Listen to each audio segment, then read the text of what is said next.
America में Donald Trump की जीत का सबसे बड़ा जो फायदा है वो एलोन मस्क को हुआ है। उनकी कंपनियों की जो कीमत है वो $1 ट्रिलियन यानी करीब करीब 85 लाख करोड़ रुपए के बराबर हो गई है। लेकिन बात सिर्फ इतनी नहीं है। डोनाल्ड ट्रंप अभी आधिकारिक तौर पर राष्ट्रपति नहीं बने हैं, लेकिन एलोन मस्क उनके साथ रहते हैं जब वो दुनिया के बड़े बड़े नेताओं से बात करते हैं। अमेरिका में ये बात किसी को हजम नहीं हो रही है, पर एलोन मस्क जो कर रहे हैं, क्या वो आने वाले दिनों में अमेरिका में किसी बड़े बदलाव के संकेत हैं? जो ट्रंप अमेरिका में नफरत फैलाने के आरोपी हैं, उन्हें ट्रंप पर आजकल इतना प्यार क्यों आ रहा है? ऐसा क्या हो गया कि एलन मस्क को ट्रंप के बाद दूसरा सबसे शक्तिशाली इंसान बताया जा रहा है? आखिर जीत के बाद ट्रंप की जुबान पर सिर्फ एलन मस्क का ही नाम क्यों छाया हुआ है? डोनाल्ड ट्रंप की बातें सुनकर पूरा अमेरिका हैरान है, क्योंकि ट्रंप आमतौर पर किसी की एक तरफा तारीफ नहीं करते। लेकिन ट्रंप एलन मस्क को बेहद खास इंसान, नया स्टार, प्रतिभा के धनी, अमेरिका के सबसे प्रतिभाशाली व्यक्ति जैसी उपाधियों से नवाज चुके हैं। यही नहीं, ट्रंप अपनी नई सरकार में पूर्व विदेश मंत्री माइक पोम्पियो और निकी हेली को भाव नहीं दे रहे। वो एलन मस्क को लेकर इतने ज्यादा उत्साहित क्यों हैं? अमेरिका में इस वक्त बहुत कुछ अप्रत्याशित हो रहा है। जो कारोबारी पर्दे के पीछे रहना पसंद करते हैं, उसके विपरीत एलन मस्क फ्रंट फुट पर खेल रहे हैं। वो न सिर्फ ट्रंप की जीत की पार्टियों में शामिल हो रहे हैं, बल्कि ट्रंप के साथ बैठकर आगे की रणनीति बनाते हुए भी देखे जा सकते हैं। राष्ट्रपति चुनाव में ट्रंप की जीत के बाद मारे लोगों क्लब में पार्टी का आयोजन हुआ। इसमें ट्रंप के परिवार के साथ मस्क भी शामिल हुए। ये तस्वीर मस्क ने शेयर की थी। इसमें वो अपने बेटे के साथ है। ये करीबी इतनी बढ़ चुकी है कि ट्रंप एलन मस्क को दुनिया भर के नेताओं से बातचीत में भी शामिल कर रहे हैं। अमेरिका के नवनिर्वाचित राष्ट्रपति डोनाल्ड ट्रंप ने यूक्रेन के राष्ट्रपति जेलेंस्की से फोन पर बातचीत की। सबसे बड़ी बात, जिस समय ट्रंप जेलेंस्की से बात कर रहे थे, उस दौरान उनके साथ एलन मस्क भी मौजूद थे। सबसे पहले अमेरिकी वेबसाइट एक्सियोस ने दावा किया था कि इस बातचीत में मस्क भी शामिल थे। इसके बाद यूक्रेनी राष्ट्रपति कार्यालय के एक बड़े अधिकारी ने न्यूज एजेंसी AFP से बातचीत में इस दावे को सही ठहराया। अमेरिकी मीडिया रिपोर्ट्स के अनुसार ट्रंप, जेलेंस्की और मस्क के बीच कुल 25 मिनट तक बातचीत हुई। ट्रंप ने जेलेंस्की से कहा कि वे कूटनीति को एक और मौका देना चाहते हैं। मैं वादा करता हूं कि आप मुझसे निराश नहीं होंगे। इसके बाद ट्रंप ने मस्क को फोन थमा दिया।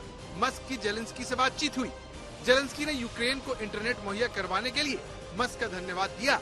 मस्क ने कहा कि वे अपने स्टारलिंक सैटेलाइट से यूक्रेन की मदद आगे भी करते रहेंगे। साल 2022 में जंग शुरू होने के बाद रूस ने यूक्रेन में कम्युनिकेशन नेटवर्क को पूरी तरह से बर्बाद कर दिया था। इसके बाद से मस्क का स्टारलिंक सिस्टम यूक्रेन में इंटरनेट मुहैया करवा रहा है।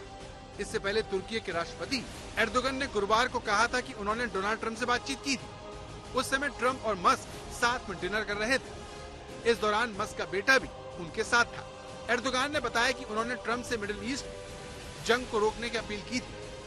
उन्होंने ये नहीं बताया कि उनकी मस्क से बातचीत हुई या नहीं। तो दुनिया के दो बड़े नेताओं के बातचीत के दौरान एलन मस्क की मौजूदगी इस बात का पुख्ता संकेत है कि आने वाले समय में ट्रंप प्रशासन में टेस्ला चीफ की भूमिका बड़ी हो सकती है।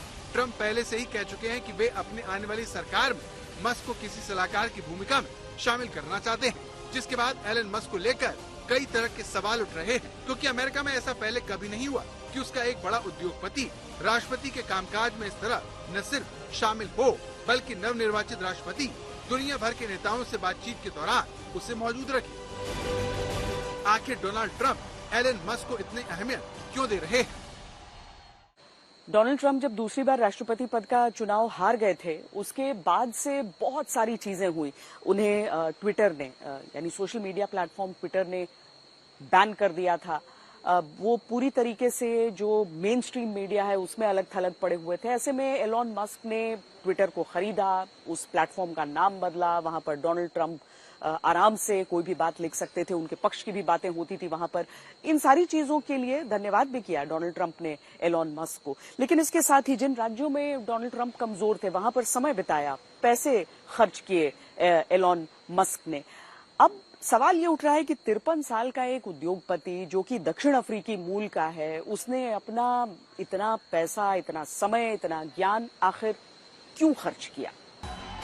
डोनाल्ड ट्रंप और एलन मस्क की दोस्ती की तस्वीरें अब इतिहास बन चुकी है। जब दुनिया का सबसे अमीर इंसान ट्रंप के समर्थन में कूदता हुआ रैली के मंच पर आया और आकर ट्रम्प के लिए दलीलें पेश करने लगा।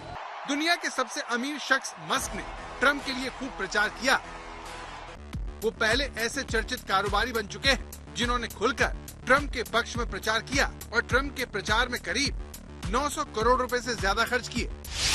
सवाल ये है कि क्या एलन मस्क ये सब अगला राष्ट्रपति बनने के लिए कर रहे हैं? क्या ट्रम्प के बाद एलन मस्क रिपब्लिकन पार्टी की तरफ से दावा ठोक सकते हैं? एलन मस्क दक्षिण अफ्रीका में 28 जून 1971 को जन्मे और प्रिटोरिया में पले बढ़े। उनकी मां कनाडा में जन्मी दक्षिण अफ्रीकी मॉडल है। उनके पिता एरोल मस्क एक इंजीनियर है। मस्क ने 10 साल की उम्र में कंप्यूटर प्रोग्रामिंग सीखी और 12 साल की उम्र में ब्लास्टर नाम का एक वीडियो गेम तैयार किया। इसे एक स्थानीय मैगजीन ने उनसे $500 अमेरिकी में खरीदा। इसे मस्क की पहली व्यापारिक उपलब्धि कहा जा सकता है। मस्क ने 1995 में पेंसिल्वेनिया यूनिवर्सिटी से फिजिक्स और बिजनेस में बैचलर्स की डिग्री हासिल की और वो स्टैनफोर्ड यूनिवर्सिटी में फिजिक्स PhD प्रोग्राम के ड्रॉप आउट है। मस्क ने 1999 में पेपाल बनाई थी। ईबे ने 2002 में इसे $1.5 अरब में खरीद लिया। मस्क को इस डील से $180 मिलियन की कमाई हुई। इसके तुरंत बाद मस्क ने स्पेस एक्स की स्थापना की। साल 2004 में मस्क ने इलेक्ट्रिक कार कंपनी टेस्ला की स्थापना की। 2008 में ऐसा दौर भी आया जब टेस्ला दिवालिया होने के कगार पर पहुंच गई। हालांकि मस्क ने कंपनी को इस बुरे दौर से उबारकर कामयाब बना डाला। स्पेस एक्स और टेस्ला के अलावा Elon Musk Neuralink, boring company और स्टारलिंक के भी मालिक हैं। अमेरिका के अमीर कारोबारियों में आमतौर पर यह नहीं देखा जाता कि वो पारंपरिक तौर पर राजनीति में दखलंदाजी करें, लेकिन एलन मस्क इसके उलट कर रहे हैं। लेकिन क्यों? कॉरपोरेशन और धनी लोगों पर टैक्स को कम करने के ट्रम्प के प्रस्तावों से एलन मस्क को फायदा मिल सकता है। इसके अलावा ट्रम्प ने कहा है कि अपने दूसरे कार्यकाल में वो सरकारी संसाधनों की बर्बादी को रोकने की मदद करने के लिए मस्क को अपनी सरकार में शामिल करेंगे। डेमोक्रेटिक पार्टी का कहना है कि ट्रम्प के साथ एलन मस्क के रिश्ते निजी हितों का एक जटिल टकराव पेश करते हैं, क्योंकि मस्क को स्पेस एक्स और टेस्ला के लिए सरकारी ठेके में अरबों डॉलर मिले हैं। ट्रम्प के राष्ट्रपति बनने से मस्क की कंपनियों को भी फायदा हो सकता है। उनमें से एक स्पेस एक्स पहले से ही सरकारी उपग्रहों को अंतरिक्ष में भेजने के बिजनेस में हावी है। अगर ऐसा हुआ तो फिर सभी को समान मौका देने का दावा करने वाले अमेरिकी सिस्टम के लिए ये बात बहुत शर्मनाक होगी। लेकिन एलन मस्क ने कब आलोचना की फिक्र की है?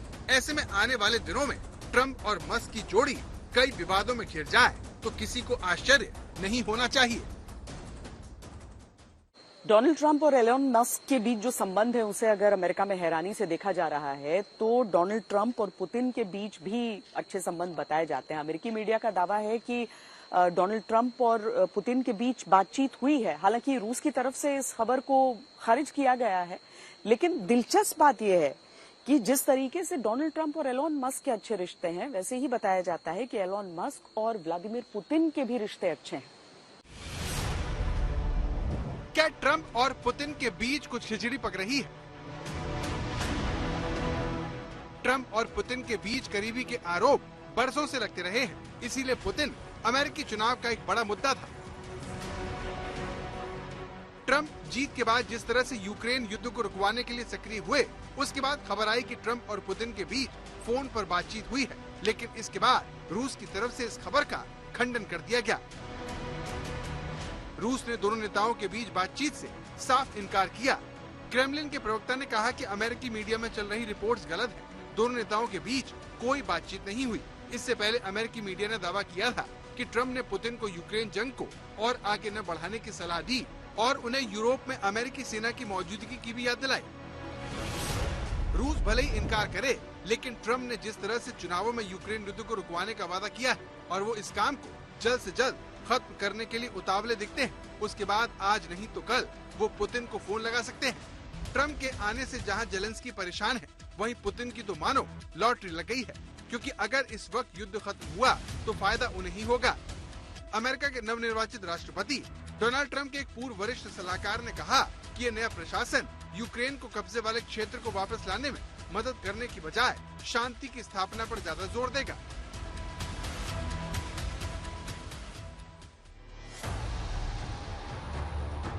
डोनाल्ड ट्रम्प प्रशासन यूक्रेन के राष्ट्रपति जेलेंस्की से व्यवहारिक शांति के विकल्प के बारे में पूछ सकता है, अगर राष्ट्रपति जेलेंस्की बातचीत के लिए तैयार हो जाते हैं। लेकिन वो ये कहते हैं कि शांति तभी हो सकती है जब क्रीमिया हमें वापस मिल जाए, तो इसका मतलब होगा कि वो गंभीर नहीं है। क्रीमिया अब जा चुका है। यूक्रेनी राष्ट्रपति जेलेंस्की कह सकते हैं कि उनका मकसद क्रीमिया को हासिल करना है, लेकिन न तो ये अमेरिका का उद्देश्य है और न ही यूरोपीय मुल्कों का। हम जानते हैं कि जब 2014 में रूस ने क्रीमिया पर हमला किया तो यूरोप ने कुछ नहीं किया। हम यूक्रेन से कहने जा रहे हैं कि आपको क्या दिखाई देता है? आपको जो दिखाई देता है वही शांति के लिए वास्तविक नजरिया है। ये नजरिया जीत के लिए नहीं, बल्कि ये शांति के लिए है। आइए एक ईमानदार वार्ता की शुरुआत करें। रूस के लिए ट्रम्प की तरफ से हो रही ये बातें कानों में मधुर संगीत की तरह है, क्योंकि ट्रम्प ने भले ही अभी तक किसी पुख्ता फॉर्मूले को सामने न रखा हो, लेकिन वो रूस को हराने की इच्छा व्यक्त नहीं कर रहे।